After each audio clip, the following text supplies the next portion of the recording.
ఈరోజు ఎర్రగుంటలోని కట్టుగూడెం గ్రామానికి సంబంధించిన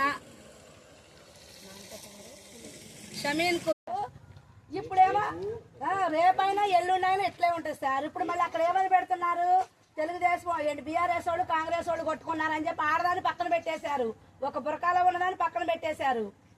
మగవాళ్ళ విషయాల్లో తీసుకొస్తున్నారు. అక్కడ వాళ్ళు కొట్టిన వాళ్ళే మళ్ళీ ఇవన్నీ వేషాలు వేస్తున్నారు.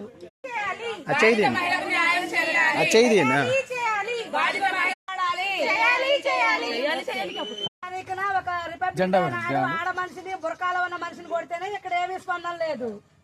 అది రాజకీయం. న్యాయం చేయాలి, న్యాయం చేయాలి, బాధితులకు న్యాయం చేయాలి.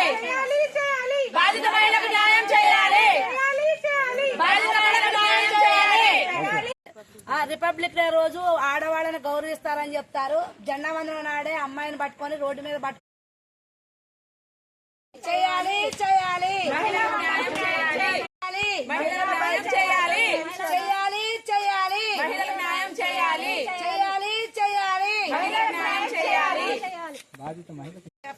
ఎఫ్ఐఆర్ చేయలేదు ఇప్పుడు వరకు. బాధితురాలను తిప్పుతున్నారు తప్ప అసలు వాళ్ళని పిలవట్లేదు. పోలీసు వారు కూడా ఈ విషయాన్ని ఖండించాలని, ఆ అబ్బాయిని వెంటనే అరెస్ట్ చేయాలని, మా ముస్లింల తరపున ఆ అమ్మాయికి తగు న్యాయం చేయాలని మహిళా మండలి తరపున కూడా మేము కోరుతున్నాం.